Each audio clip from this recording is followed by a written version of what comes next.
Well, baseball fans, the Big D is live this Monday evening, and yes, we're talking about sports. We're not talking football, we're talking baseball. Talking a historic deal in Queens. Floydberg and Joe, please subscribe, like, and share the Driving to the Top Productions and the Spunky Spectrum Sports YouTube page. Also, check out yours truly, Spotify and Apple. So joining us. Hopefully, Scott Boris's next client and in line for a big deal, Joe Dalio. So Joe, it was what 10 o'clock last night or so, 9:30, 10 o'clock when we heard the big news of a certain top free agent joining a particular team. I'm confused who it was. Yeah, some guy who's a decent baseball player. He's done a couple of cool things, and I guess was a little bit in demand, shall we say?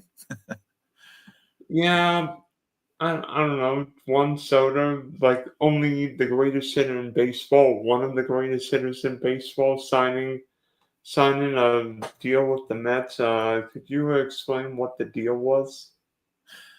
Yeah, well, basically, I could tell you where I was. Now, we'll give you a little background first. Of course, Juan Soto, like you said, one of the best hitters, if not the best overall hitter.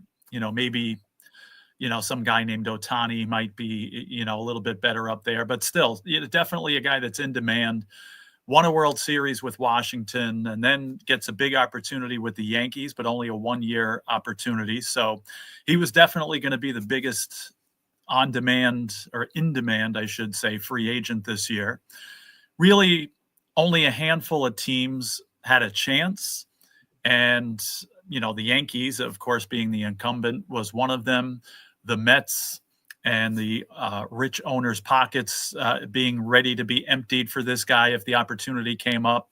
I think I heard Red Sox, Blue Jays, a few other teams. But really, it was down to the Mets or down to the Yankees, Mets, Red Sox, I guess, in that order. And, I'll kind of share my shock in a little bit and some things that we had talked about before. But, as far as where I was now, it's weird because I go to bed pretty early and I had actually fallen asleep.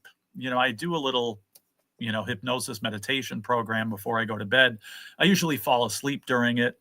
And then I woke up and now like I was in a deep sleep and it's about 10 o'clock and I can't get back to sleep. And all of a sudden my phone, which is right next to my bed, is like exploding. It's vibrating like every 10 seconds. So I was like, what is going on? I didn't expect this to happen here, but I'm like, what is happening? What is that? And I hear it keep happening. There's people on our network here that are involved. There's some personal friends of mine on a regular text message here that are involved. And of course, everything is saying the Mets sign Juan Soto. So I was like, oh, wow, I'm awake now, and now I'm in the middle of exchanging these messages and stuff too. So I guess I wasn't as excited since I was still kind of half asleep here, but then the reality setting in this morning. And as I go to work and people saying, hey, Joe, you a little happier this morning? So, I hadn't even got a chance to read about it and read the details until, I got a couple of breaks, this afternoon. So, Discuss how many millions Juan Soto will be getting from the Mets. My understanding is it's like 765 or 769, somewhere in that range there. Now, 51 million a year, and escalators that could make the contract over 800 million. That's right. I did read somewhere that there is an opt-out clause after 5 years, but the Mets can counter that with an additional $4 million, per year. So it's over 15 years. Now, I was a little concerned, of course, at first, as far as, wow, that's a lot of money to throw into one guy, for your franchise. But, as I looked into this, I even made a joke on one of our texts. I said, I hope we're not calling him Juan Bonilla in a few years here. But the chances, and some people responded, and I agree, and some people some friends of mine and acquaintances of mine too. It's like the chances of that happening are pretty low, just because of the talent level of this guy. But one of the big factors with this was the age. I mean, he's only like 26 years old, I think. Yeah. And I mean, he's got a lot of years behind him already, but still so many years, ahead. So many good years ahead. This guy hasn't even hit his peak yet. Usually baseball players hit their peak around 29, 28, 29, 30. And he hasn't even hit that yet. So I think we're going to see the best years ahead of him. And again, the chances of this being a bust is pretty low. So we are ultimately surprised that Soto's deal became so heavy because, I mean, we know Scott Boras tried to exceed Shohei Ohtani's 10 years, $700 million deal, even though there was a lot of deferred money and Shohei Ohtani could do everything, whether it be hit home runs, steal bases, or throw no hitters. Right. Yeah, I was definitely surprised with the amount, because they were talking about earlier, like when this, when free agency, was getting underway, when the baseball season ended, they were talking about 600 something. So how it got from 600 something to 760, 765, whatever, I don't know where and how that happened, to be honest with you. So yes, I was very surprised that it came to this much. I'm not surprised that, the Mets owner, Steve Cohen, was willing to shell that out. But I was surprised at that. You had mentioned that there was no deferment here. Ohtani has a lot of deferments and everything in there. No such thing here. So this is, is going to be, he's going to be, raking it in right from the start on this deal. Yeah, I mean, were you surprised that Soto stayed in New York but left the Yankees and joined the Mets? Because usually a big superstar join the Yankees would stay there. I mean, Alex Rodriguez, Clemens, Aaron Judge, Mark Teixeira, CC Sabathia. Probably remember those Yankee days in the 70s with Goose Gotchas, Reggie Jackson, Wade Boggs even. Were you surprised Soto left the Yankees? I was shocked that he left the Yankees. I'll be very honest with you. Now, Jamie and I do a baseball show in the summer, and I said it, he said it several times throughout the summer, that we thought the best case scenario for Juan Soto was playing in Yankee Stadium and being on the Yankees. Now the Mets definitely stepped up and showed that they're a championship contender even before getting Juan Soto. I mean, certainly we'll talk about the odds and stuff like that, in a few minutes. But, the Yankees, I thought, were in a better position to win the World Series. We joke all the time. It's like at Yankee Stadium, especially when it's warm out, all you got to do is pop the ball up to right field and it's an instant home run. So the fact that he's got that right field porch swing to begin with and just get it in the air and it's a home run. He's got some guy named Judge hitting, in front of him. We were saying all summer long, we thought it would be the best for Soto and the best overall situation, for his situation, it would be the best for him to be with the Yankees. So I am shocked. And you just mentioned a whole bunch of great names, some of which are in the Hall of Fame.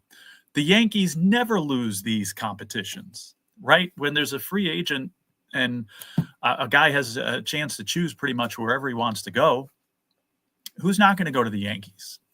So I was absolutely shocked. Even when this whole thing was going on, I was like, I don't know why everybody's getting excited here. I don't know why there's such a conversation. We know darn well he's going to sign with the Yankees. And this is what we envisioned, 15 years, this kind of money coming from the Yankees. So the fact that he basically, I read something and it's true, that the Yankees got beat by their little brother and they got outsmarted by their little brother. And this never happens in New York. The Yankees have always been the big bully and always win these battles, not only against the Mets, but like winning even against the Red Sox or against small market teams. So I was seriously under the impression that there was no way that Soto was going anywhere else besides the Yankees. So the fact that he went to the Mets is a big shock to me. A pleasant one, but I am very, very surprised. Thinking about it, I'm a little surprised. I thought Soto would end up maybe with the Blue Jays because seemingly the Blue Jays have been dying for hitters for as a hitter since the since the Joe Carter administration. Oh, Roy, what did he say? I knew Soto was not going to take a discount. Wait, going not. Wait, what do you mean, Ravoy was not taking a discount and the Dodgers are in favorites? But Juan Soto knows that division. He played in a long time with the Nationals, and maybe Juan Soto's like stadium proof. Yeah, he always played well in Citi Field. I mean, as a Mets fan, I could certainly, remember many times where playing against the Nationals when the Nationals were good and Soto was on that team. I mean, he would burn the Mets all the time. So he definitely plays well at Citi Field. And it's not impossible to hit home runs at Citi Field like it used to be. Years ago they moved the fences in, and when that park first opened 15 years ago, I mean, it was very, very difficult, and it was hard to bring free agent hitters in because of how difficult it was. But Pete Alonso had no problem hitting home runs there, and the Mets have hit a lot of home runs in the last few years. So I don't think Soto that's going to be an issue. I definitely think he would have hit a lot more home runs at Yankee Stadium, but he's always been a good player at Citi Field and a good hitter there. So I'm not too worried about that effect on him. By the way, Soto's longest career, a home run of his career, happened in Queens. I didn't even realize that. Yeah, that was a couple years ago for the Padres. Okay. I think he hit one like 466, and then hit one like 463 a couple days later. Wow. Yeah, and he hit some shots again when he was with the Nationals against the Mets. So he definitely knows the park well. He's played a lot of games there, being in the division before. So he's definitely going to be effective there. How many great baseball players have you seen change teams in their primes? I mean, Bryce Harper, Manny Machado, A-Rod. I mean, who else has changed?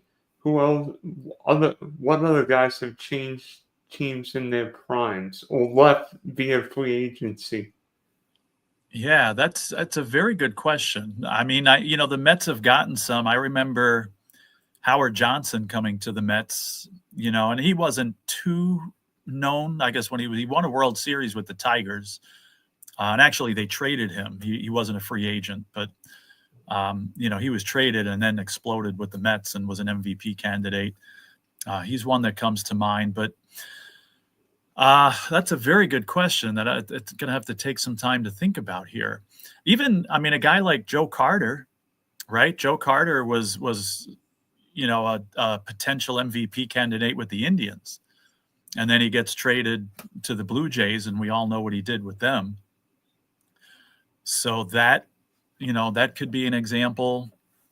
I'm trying to think of something on a grand scale like this. And I'm blanking a little bit. I don't know if you have any ideas of people that did that. I mean, you always got, guys like Boggs. Boggs was still doing very well when he went from the Red Sox to the Yankees. Boggs was on that 86 Red Sox team and won batting championships, but he was still close to the top there when he went to the Yankees.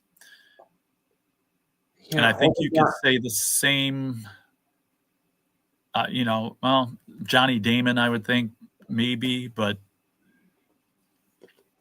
I don't know. uh, I mean, like Gary Carter wasn't in his prime when the Mets traded him. that's a great example. Calls Beltran. Well, when you look at it, Beltran, so was Keith Hernandez. That was a trade, but Uh, Keith Hernandez had just won a World Series with the Cardinals. Barry And Bonds in his prime when he left the Pirates for San Francisco after the '92 season. Yes. And I don't mean the Barry Bonds who had 73 home runs while doing everything doing anything and everything, but that's a story for another day. Yeah, but no, you're right. Bonds led the Pirates to 3 straight divisions, right? 3 straight division championships. 3 And or then 2? yeah, 3. 3. And then actually funny story, the Giants almost became the Rays. Because Giants almost became the Rays. I remember that. And That then the was Mariners almost became the Rays a few years later. right. No, I definitely remember that. But yeah, that's a good question. I'm sure, we're missing a few here, but there are quite a few. Now, it's not something that happens all the time. And again, this guy just hitting his peak. He's not even hitting his peak. Again, the guy's 26 years old. So I don't think we've even seen his peak yet. I mean, is there anybody who Soto reminds you of hitting wise? Because I mean, remember Soto in the World Series, just like if the pitch was a half inch off the plate, oh, I'm not taking. Or if it's in my sweet spot, gone. Right. Again, I'd have to think about it for a little bit. I mean, I've seen players get hot in the playoffs. No, I mean not just hot, but what kind of player, when maybe historically, does Soto remind you of? It's tough. A guy that could do anything. Griffey comes to mind. Because Griffey, he could get the 2-out RBI single if you needed him to. And of course, we know he hit a ton of home runs. He was good in the field. So Ken Griffey certainly comes up and reminds me. And even some guys like, trying to think, that played for Colorado. Now maybe it's like a guy like Todd Helton. I was thinking. Now Helton didn't have the power that Soto has, but some of those Rockies players there that they had back in the day, Larry Walker, somebody like that. Soto is better than any of those guys. Even somebody like, Matt Holliday comes to mind. Just these types of players that could do anything you ask them to do and do it well. Somebody that's already on the Mets, that's still signed to a 1,000-year contract here. Some guy named Lindor. Lindor could do it all as well. He can get the double when you need him to. He could steal when you need him to. He can hit the home run when you need him to. He's clutch. So one of his current teammates now, Francisco Lindor, I think reminds me a lot of Soto there. So he's an infielder, of course, but I don't know. So I don't know if Soto's the base runner or defensive player of Lindor, but you know what? The Mets aren't paying for Soto to win the Gold Gloves. They're paying for hit balls over the wall. Right, and just don't make errors, which he won't. He's a consistent fielder. Again, he might not win a Gold Glove, like you said, but just catch the ball, throw the ball, don't make errors, and smack the ball all over the place. You're right. That's what they're paying him for, and that's what they're bringing him in here for. I've got the perfect comp, and I know the guy I'm going to mention is a right-handed hitter, but Mickey Cabrera. Okay, I could definitely see that. He was another player that can do anything you can ask him to do. Now, he did something that I thought I'd never see in my lifetime, and he won a Triple Crown. Now, I don't know if Soto is a triple crown type guy. He can lead the league in home runs and RBIs, but still, I think Cabrera is a very good comparison there. I mean, I don't think anybody worries about batting average now. It's more on base percentage because guess what? Everybody strikes out. Right. And if I remember correctly, Soto's on base percentage, or I look at the OPS. To me, that's the number one simple stat anyway. I'm not big into the advanced stuff, but OPS to me is the most telling offensive stat because it takes into consideration on base, extra base hits, getting hits to begin with. So his OPS certainly was one of the tops in the league. What do you see Soto hitting in Queens? I mean, of course, it's only December 9th. I mean, who knows? The Mets might have a few more pennies lying around Steve Cohen's mansion or mansions. Another good question. I with this signing, I wasn't sure they were going to sign Pete Alonso anyway. But unfortunately, I think this is basically forcing Pete out of town. Not that they can't afford him. I don't know. I just don't see Pete Alonso staying in New York at this point. So assuming he is gone, I could see Soto hitting maybe 3 or 4. Probably 4th. Because they're going to have Lindor leading off, and then you get a guy like Nimmo hitting 2nd or 3rd. So depending on where they would put him, and again, like you said, they could still end up bringing somebody else in. Right now, on December 9th, I could see him maybe hitting cleanup at this point. I think Soto hits 2nd. Yeah, I wouldn't be surprised if that happens. I think they're going to maybe want. It depends on if he's a good second hitter. Do you know has he hit 2nd previously? I can tell you this: he hit 2nd for the Bronx Bombers last year. Really? Yeah. All right, I don't remember that. I thought he hit lower. I thought he hit 4th with them. So, all right. Well, then definitely, I could see him hitting 2nd. And then some guy named Lindor will be leading off, or maybe Nimmo, but Lindor might be able to steal more bases. Nimmo might be able to get on base.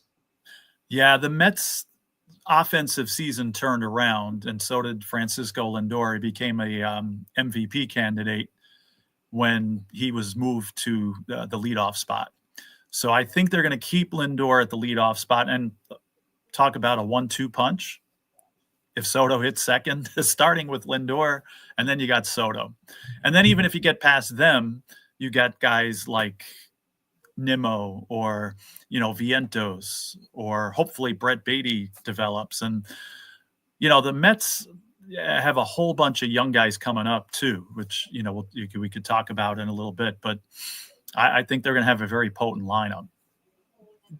I feel like the Mets have to do more. I mean, this Soto move is nice, but now the whole lifting begins. I think the Mets need to get more, one if not multiple bats. I mean, that outfield's still in need of something, whether it's like a Harrison Bader, because I don't think they want Tyrone Taylor playing center field every day. No.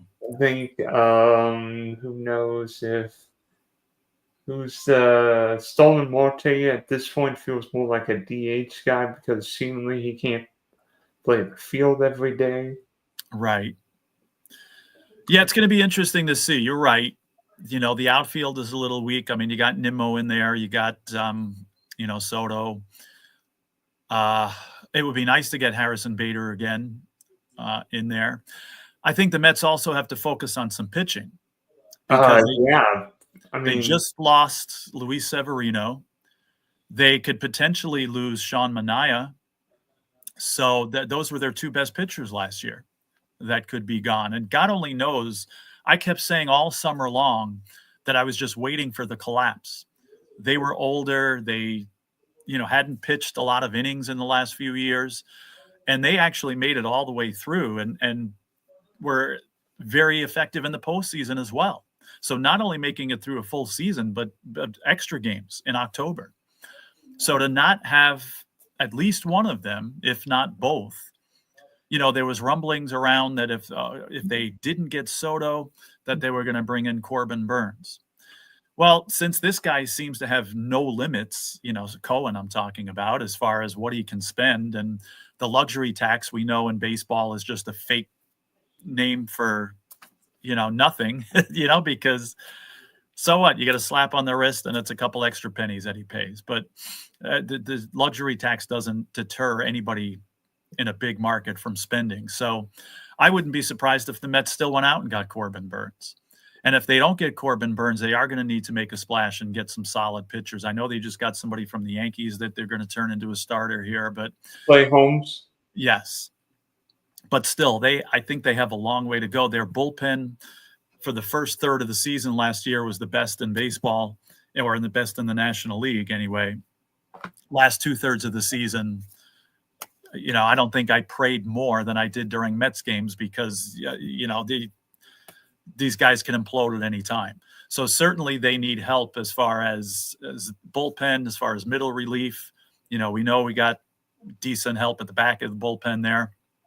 So definitely need a couple of more starters, at least 2 more starters in there, some solid relief guys. And I think that's where you got to focus first, because they made it with the guys that they had as far as hitting and stuff last year. Now they got one of the best hitters in baseball with them. So I'd prioritize some pitching now. Make sure you get some guys, because if you're scoring 6 runs a game, it doesn't matter if you're giving up 7, right? You're still going to lose games. So you got to get some starters in here, get some solid middle relief, and then maybe fine tune, get some extra outfielders in there and go from there. Where do you think Corbin Burns ends up? Because it seemingly everybody in the AL East wants him. Yeah, hopefully the Mets. But if the Mets have to hold back a little bit and they feel like it wouldn't be wise to go after him, I could see him. Yeah, you said the whole National League East. Or AL East. Or AL East is looking for him. Maybe the Giants, even though they got Adames. Yeah, I mean, why not the Yankees? I could definitely see him ending up with the Yankees or Not the craziest idea with that left center with not the short porch, but it's a nightmare for right-hand hitters not named Aaron Judge. Yeah. So I could see him ending up with the Yankees, to be honest with you. Again, they missed out on this. They got a lot of money to spend. They could always use some extra starting pitching. So that would be my first guess as far as where he ends up. Yeah, would be the Yankees response to losing Soto? Hey, we'll get Corbin Burns, we'll get Max Fried, we'll get Teoscar Hernandez, and who was the reliever with the Padres from the Marlins? We'll get Tanner Scott. Yeah. Yeah, and I don't be surprised if they all go. Now, I've heard a lot of links to Teoscar Hernandez that you just mentioned. Heard a lot of links to him going to the Yankees. And he's played games there. He knows what it's like. I mean, he was with the Blue Jays and played a lot of divisional games there. Let's just say this: Teoscar Hernandez is not going back to Seattle. Not that I would either, because nobody hits in Seattle, San Francisco. No, although it's crazy. You know who I hear being linked to Seattle? The polar bear? That's right. I don't know what it is that they're saying that. They're just saying that the Seattle needs to make a big splash. They have one of the best pitching staffs in baseball, but it's all going to waste because kind of like the opposite effect. I said, you know what, if you're scoring 6 runs and giving up 7 a game, you're still going to lose games. If your pitchers are giving up 2 runs a game and you're scoring 1, you're still going to lose games. So, an offensive jolt. Now, if I'm Pete Alonso, that's not a place I want to go if I want to continue hitting home runs. I mean, Citi Field is still not the easiest place to hit home runs, but it's probably easier than it is in Safeco or whatever the place is called now. I know where I would go. I might go with the Crawford box in left field where you could hit a 7-iron over the wall. You're right. Yeah, if I was Alonso, I mean, my number one destination would be Fenway Park. Yeah, I would take that too. I think that's perfect for his type of swing. It's, he could turn the Red Sox were a decent team. They're kind of on the brink of contention, and he could certainly jumpstart that offense and get him back into contention here. If I'm Alonso and I have that style of hitting, I mean, what better place to be than Fenway? Yeah, I was just thinking that certain Alice Bregman wouldn't look too bad with how No, he plays the ball. yes, I Plus, he's agree with got you. that championship DNA. He's been in the World Series. And I mean, knowing the Red Sox as I see them in spring training, Hmm. I feel like Devers needs to get off third base. Maybe the Red Sox make him a DH. Hmm.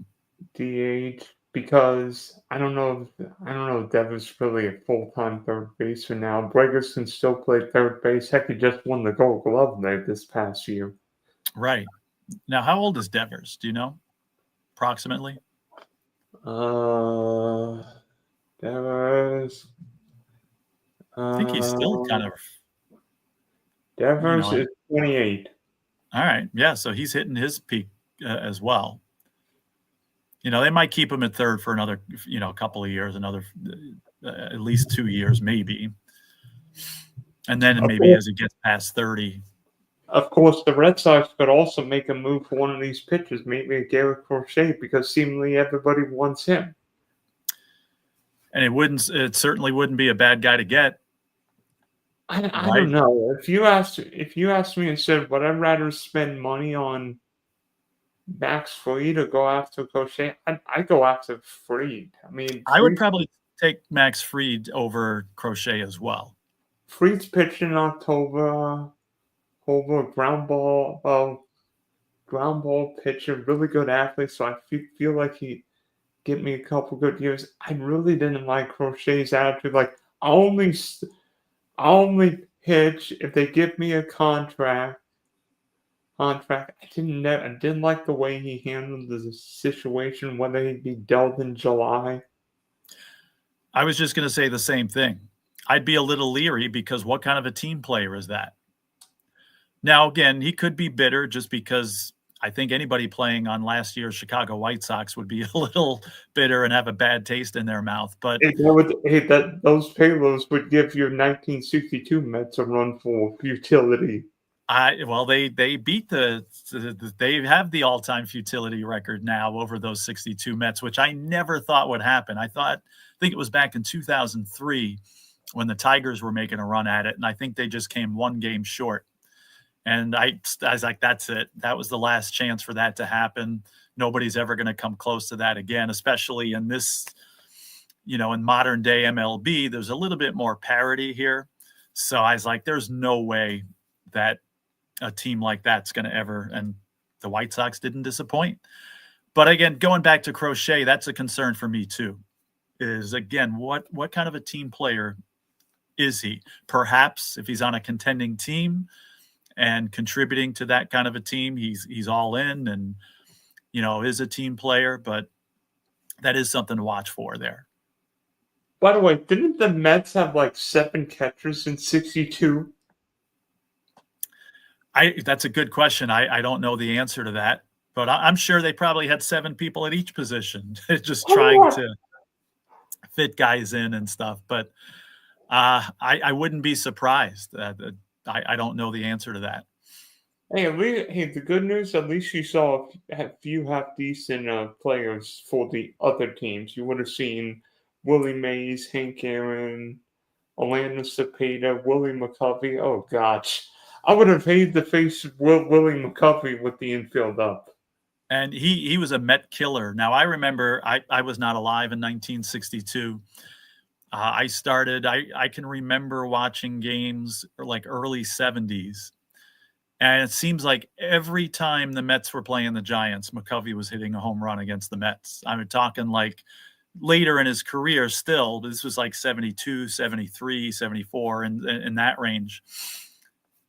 Even my mother, I remember watching a game as a little kid, and the announcer is like, a home run by Willie McCovey. And my mother was like, again? Like, this is the same guy. Is this a highlight, or is this like, another home run? And it was another home run. So he was a Met killer when he played. But yeah, you're right. If you were just a Major League Baseball fan, and if you were a New York Giants fan back in the day, because there were still a lot of New York Giants fans at that point. So when they came back to play the Mets, you had a lot of those same players. I mean, it was only 5 years after the Giants had left town. So probably a lot of those same guys still on the team, talking, Willie Mays and some of those other guys. So a good chance to see that team. Now, of course, people in New York, once the Giants and Dodgers left, they hated them and they refused to root for them. But again, that's before even my time. I know I'm a little older than you, but I know I went to my first Mets game at Shea Stadium in 1970. Don't really remember much from it, but I have the yearbook. I went there 70. The first game I remember being at was in 72. Yeah, that would have been interesting. And plus, of course, Willie McCovey won the 1969 NL MVP. I think he hit like 58 home runs against the Mets. You imagine me playing the NL East his whole career. Oh, it's a good thing he didn't. Yeah. And plus, it's not like Shea Stadium was a hitter's paradise either. Yeah, you're right. That it was definitely a pitcher's park, and the Mets built themselves around that. And but again, certain guys, it's just even like today, certain players, like we were talking about Juan Soto. He was always a Mets killer when he played, especially when he played with Washington. So, or a guy in Atlanta, I can't think of his name, but he named one of his sons after Shea. Yeah, would that be Chipper? Yep. Talk about the classic Mets killer. Now, he was in the Mets division. So talk about somebody like you just, oh no, every time this guy was getting close to the plate, especially in a close game, you knew he was going to do something bad against you. So, and I love Chipper Jones. He was one of my favorite players to watch, and I just tipped my hat to him. But still, it was like, seriously, we got to deal with this guy killing us again. And it just happened time after time after time after time. So just like, I mean, this stuff happened probably in the 40s, and this stuff is going to happen in the 2040s, where just guys, for some reason, have a team's number and just go off every time they play that team. And I guess I can understand that. I've played Little League sports. I've played high school sports. I've played even as an adult, playing like either softball or floor hockey or something like that. And there were certain teams where I loved playing against for some strange reason, and I felt very comfortable against. And I usually played my best against those teams. And that's on, again, a amateur level here, an intramural level or whatever it is. Same thing happens on a professional level. And just for some reason, a player feels comfortable playing against another. And it goes the other way too. Some of the great hitters, I remember Keith Hernandez talking about some of the pitchers that he just could not face. And they weren't even like Hall of Fame type pitchers. They were just certain pitchers where, for whatever reason, he just believed he could not hit and he wouldn't get hits off them.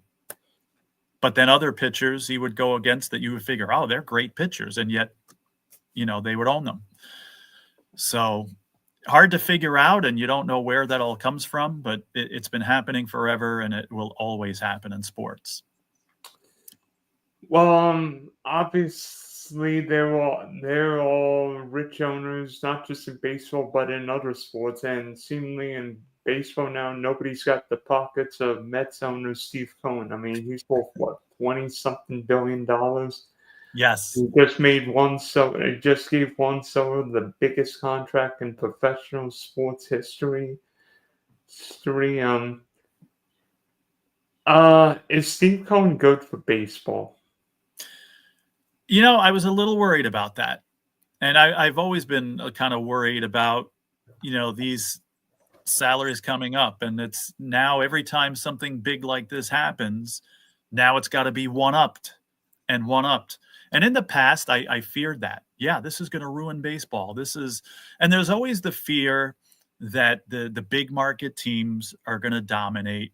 If you're the Tampa Bay Rays, do you ever have a chance to get somebody like Juan Soto in a deal like this? Nope. If you're, the Milwaukee Brewers, do you have a chance to do something like this? Even a team like Baltimore Orioles or something like that. So it scares me for that reason. And the fact that, again, are we going to be narrowed down to 5 teams that have a chance to get great players like this, So that worries me. But things have happened in the last few years that have kind of lightened that up a little bit. Teams have realized that you can buy whatever player you want, but you still have to manage your team well. Look at the Houston Astros of the last decade. Look at some of these up-and-coming teams like the Baltimore Orioles, and how are they developing these teams? They were the worst teams in baseball for several years, and they drafted smart. They developed players smart. And now, again, look at the Astros. For, 8 years now? They've been a World Series contender. And that may not change for a little while. So teams are doing it correctly. Teams aren't buying championships. Even the Mets. I mean, again, I say that as they just bought spent the most money ever to buy a player. But a couple of years ago when they were, they had bought, they brought in guys like Scherzer and Verlander, and, they made some other big money moves that didn't pan out. And they decided, you know what, we're going to start over again. We're going to kind of blow this up and do it the right way. And they traded guys away for some good minor league talent, for some prospects. And, when you look at this, I mean, of course, you brought in one of baseball's greatest players here. But as I said before, you got a supporting cast, not only now, but some guys that are not household names yet, but could be and maybe will be in a year or two. Guys like Acuna that they brought in. Guys like Ronnie Mauricio, who was actually, they were going to try to get in last year and then tore his knee up in winter ball a year ago. So they have a bunch of prospects that, we haven't heard of yet and we haven't seen play yet. And they're still doing it the right way. So the fact that baseball teams are trying to do it the right way and develop players, draft correctly, develop players correctly, and build a team up into a championship contender. Teams are doing that, and they realize that's the ultimate way to build a championship contender. I've also realized that baseball or any sport is never, ever going to run out of money. They treat it like it grows on trees. Somehow it does, because just when you think, how can anybody afford any of these players? How can anybody even afford to field a team? It's not even a factor. So I'm not afraid that baseball is going to lose, run out of money. I still think teams know the ultimate way to develop a team is, as I said, do it from the ground up. And it certainly helps to bring in a superstar like this and spend some money if you have it, which the Mets do. And, I guess that's why today, and I'm not just saying this because my favorite team just got this player, I really believe that it doesn't scare me anyway as much as it did maybe a few years ago. Yeah, I mean, think back to the Yankee dynasty. I see. I mean, the Yankees were always famous for signing these free agents, but then in like 1990, New York was bad, and it wasn't until actually Steinbrenner couldn't make the moves that the Yankees became better. They finally got to draft and develop guys, and so they got Derek Jeter, Bernie Williams, Jorge Hmm. Posada, Andy Pettit, and then all of a sudden the Yankees won 4 championships from '96 to 2000. And you look at the Mets. I mean, they spent a lot of money in getting Verlander, Scherzer, keeping Brandon Nimmo, Edwin Diaz signing big deal, Hmm. and then like halfway or more than halfway in 23 season, Steve Cohen's like, I don't care, get out, let's get rid of these deals. I'll eat the money. I want the prospects. I want to become the Dodgers. Hmm. And that's where the Mets got Acuna from the Rangers. Now, the Rangers got a World Series.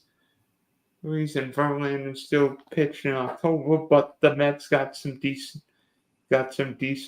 players in return.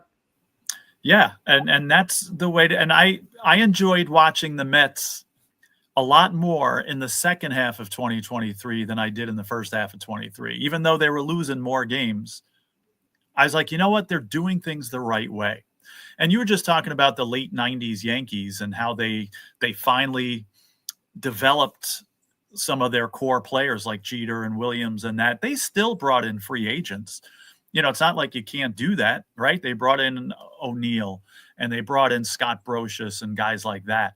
So they still made, pretty big moves there, but they did it the right way. And they developed their players the way you're supposed to into a championship contender. And they just, exploded and they were unbeatable there for a few years.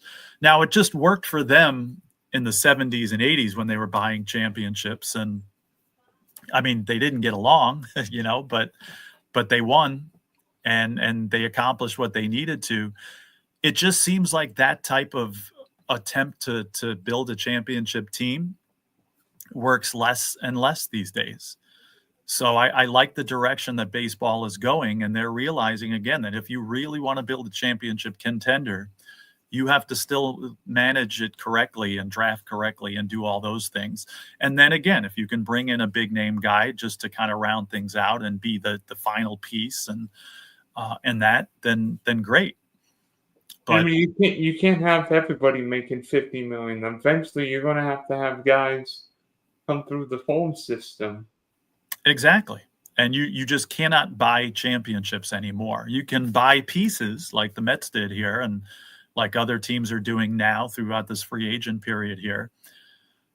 But, this is the biggest splash, of course, but we're going to see plenty of aftershocks, and aftershocks caused by this deal here. Teams are going to react to that now, especially the other New York team. They're going to react to that. And a team is going to be like, hey, we missed out on this. So now we got to do this. Or they're going to be like, oh, shoot, the Mets got Soto now, and they're a championship contender. So we're going to have to make some moves to contend with them. So this will have ripple effects throughout baseball as far as, as far as what certain teams to decide to do. Now, again, as much as I'm not scared of the impacts, it is going to set a precedent, right? Who's the next big free agent? And they're going to say, oh, Vlad Guerrero Jr. next year. Right now, are they going to say, oh, I need to be getting 15 years at $765 million? How is that going to play out? So even as good as Vlad is, he's not Juan Soto, but still, is he going to get that kind of money, or will he have the right to demand that kind of money? And then it just goes from there. And it's just going a little bit faster than I think people expected and people maybe were ready for, because you had the Ohtani thing last year. Now, again, Ohtani, that everything player and one of the best all-around players in the game ever, you would say he deserved that. And I'm not saying Soto doesn't deserve what he's getting here, but I think you're just setting the standard a little higher and higher each time. But again, I've realized baseball's not going to run out of money here. Hopefully, it just doesn't cost us $100 a game to go to see a baseball game. But I'm intrigued because seemingly free agents are going like one of 7 or 8 teams right now because the Dodgers are spending money, the Mets are spending money, the Yankees, the Braves, the Phillies, the Astros, but like teams that you think would spend the money, like the St. Louis Cardinals may trade Nolan Arenado because they want to cut payroll. The Red Sox, who knows what's going to happen there. Right. There, even the Orioles. I mean, the Orioles could lose Corbin Burns and Anthony Santander. I mean, who knows about the Blue Jays? But that's an entirely different situation because seemingly nobody wants to play there. But I don't know. That's the only thing that scares me. Is again, are we going to get 5 teams competing for these players? And I mean. Is it great that like the Pittsburgh Pirates, for some reason, are not spending money? The Rays aren't spending money. These cheapskate owners, like the one in I don't even know what Sacramento. Now the A's are spending money to get Luis Severino. Where were we the last 40 years? I know. You know, and I don't feel bad for these teams if they're not willing to spend money. You know, if they have it. Which, again, they don't have anywhere near what these big market teams have. But if they're not willing to spend it, then, hey, that's their problem. I'm not going to feel bad for a team like that. If a team gets priced out of the market, I feel bad for that. You know, if a team is legitimately trying to spend money but just keeps getting outbid, that's a little tough. But, again, you got to do things – you're going to develop a core that you don't have to pay as much until, again, you get 4 or 5 years later when their contracts expire, and then they're looking for the big money. You know, guys that we're going to be talking about like soon, you know, look at a place like Kansas City. They're building their championship nucleus now. You know, they made the playoffs this past year, I think, right? Mm-hmm. And, you know, they didn't really show up in the playoffs, but they were a playoff team and they're looking to take the next steps. But it's going to hit a point where a guy like Bobby Witt is a free agent. And then, you know, you mean in 12 years, right? Forgot about that. Thank you. But there's other players in that situation. Yeah, I forgot that they locked him up. Yeah, I mean, but what did the Royals do last year? They spent money on Michael Walker and Seth Lugo, and all of a sudden the Royals went from nowhere to winning a playoff series against the Orioles. That's right. You know, and they could have won that division. So, and it's wide open now. Again, you know, Cleveland had a great team, but it's not the type of team that you think, oh, they're going to win the division for years to come. You know, you got Detroit made a great ending, but yeah, and they're capable. And the Twins kind of faded out. They were division contenders most of the year until they just, you know, collapsed. So there's 4 teams in that division that have a chance to win it. And then the White Sox, but we'll leave them at. There's one team in that division that doesn't have a chance to win that division, and certainly it would be the White Sox. So yeah, for all those who bet, maybe for the White Sox, you bet them to miss the playoffs. There you go. You know, but that's the thing in baseball now is you could still develop into a championship team without the big, you know, money and big free agents. The only problem is your window is a lot shorter. Let's say you're the Pirates and developing great players and you develop an excellent nucleus. You only got a small window to make that work. And then again, they become free agents and they lose a lot of them. Now, and then Paul Skeens ends up signing a $280 million deal with the Dodgers. Exactly. And so it's got to be tough to be a fan of those markets. Now, as a Met fan, you know, if something doesn't work and now this window is wide open for a long time. And that's just a luxury that they have. They still need to manage things right, like I said, and still need to develop players. But it's much more likely that this window is open and they get far more opportunities. Now, again, this is signing Witt, which again I completely forgot about that. I'm a big basketball, hockey, football fan here too. So this time of year, I'm focused on those, and my focus is off baseball now. But that's signing Witt to a big contract like that. That's very un-Kansas City like. That's something that they weren't doing back in the day. They would lose, guys like Beltran and you name it. They even had this World Series team, but eventually they couldn't afford to keep those guys, and they won their World Series, which to me, I would rather do it that way. I'd rather develop some guys, have a great team for 3, 4, 5 years, win a World Series, and then I don't care if I'm the worst team in baseball for a few years. I won a World Series. My favorite team hasn't won a World Series in almost 40 years, no matter how much money they got to spend. And that team has. So, it's not a horrible situation to be in if you manage it right. But we'll see. Hopefully a deal like this doesn't change that. Hopefully, still the ultimate goal as a baseball owner, as a baseball team, is to develop from the ground up, make the right moves, make it work, and hopefully win. Yeah, who knows what would have happened? The Pittsburgh Pirates would have made more aggressive moves in 13, 14, and 15. Maybe they would have won a playoff series with Cole and Kutch. Right. They had the players to do it. They were good enough to win the whole thing back then, I thought. But again, that short window, and they didn't make it happen, and then they lost everybody. Now, like I said, there's a difference, in my opinion, from wanting to spend the money and not being able to, than having the money and just refusing to spend it. I thought baseball was going to put in some rules or something like that. They had talked about that. I don't know if it ever happened, to kind of almost put in not only a salary cap at the top, but like a bottom cap, a floor. Salary floor.